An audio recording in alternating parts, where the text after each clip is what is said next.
Short summary of the midnight visitor in Hindi. Midnight visitor एक जासूसी कहानी है और इसके लेखक रॉबर्ट आर्थर है। ओज़बल एक जासूस है। वह एक ऐसा गुप्त एजेंट है जो अपने होटल के कमरे में कुछ संवेदनशील कागजात प्राप्त करने की उम्मीद करता है।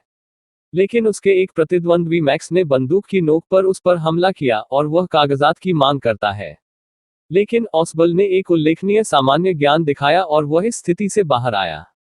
फाउलर, उसका दोस्त, एक गुप्त एजेंट ओज़बल को देखकर हैरान था, जो अपनी शारीरिक बनावट के आधार पर एक गुप्त एजेंट बनने के लिए बहुत मोटा था। फाउलर के लिए स्थिति डरावनी थी। लेकिन इस खतरे को भांपते हुए अजय ने गैर मौजूद बालकनी के बारे में एक शानदार कहानी गढ़ी, जिस पर मैक्स का मानना था। पुलिस ने दरवाजा खटखटाया, यह कहते हुए अजूबे ने फिर से मैक्स को पीटा। मैक्स पुलिस से बचने के लिए भागना चाहता था और उस आभासी बालकनी में अपनी मौत के लिए कूद गया। द मिडनाइट विजिटर समरी इन हिंदी। यह कहानी मजाकिया गुप्त एजेंट ओज़बल के बारे में है। वह एक लेखक मित्र फाउलर के साथ था। उन्होंने शाम को समय बिताने की योजना बनाई। तब फॉलर ने महसूस किया कि वह उसके बारे में जो उसने कल्पना की थी, उसके बिल्कुल विपरीत है। ओज़बल ने फाउलर को बताया कि वह गलत सोच रहा था और बहुत जल्द वह एक बहुत ही महत्वपूर्ण रिपोर्ट को देखेगा, जो देश के भविष्य को बदल देगी। फिर दोनों अपने कमरे में चले गए। लेकिन जब वे कमरे में प्रवेश करते हैं तो बंदूक के साथ एक और आदमी मैक्स कमरे में खड़ा था। उन्होंने मिसाइलों से संबंधित रिपोर्ट आने तक उन्हें सहज रहने को कहा। गुप्त एजेंट से मिलते समय फाउलर के लिए यह वास्तव में एक साहसिक अनुभव था। इस बीच ओज़बल ने अपने कमरे की खिड़की के नीचे एक काल्पनिक बालकनी के बारे में एक कहानी शुरू की। जब यह बात चल रही थी, कोई लगातार दरवाजे पर दस्तक दे रहा था।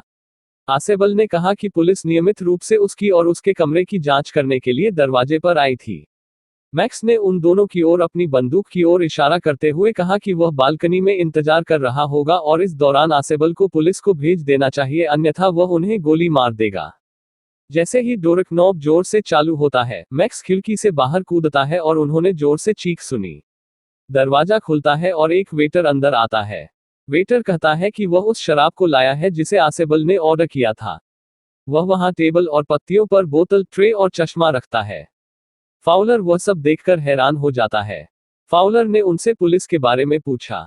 तब ओज़बल ने जवाब दिया कि कोई पुलिस नहीं थी। फाउलर ने फिर से मैक्स के बारे में पूछा, जो खिड़की के बाहर बालकनी में इंतजार कर रहा था। तब ओज़बल ने जवाब दिया कि वह व्यक्ति वापस नहीं आएगा क्योंकि वहां कोई बालकनी नहीं थी।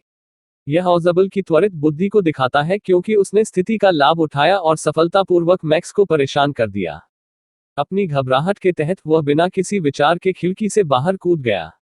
वह होटल की ऊपरी मंजिल से कूद गया और इसलिए उसकी मौत हो गई।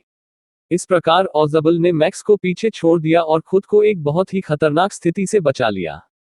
अगर यह कहानी आपको अच्छी लगी हो तो वीडियो को लाइक करें और चैनल को सब्सक्राइब करें। धन्यवाद।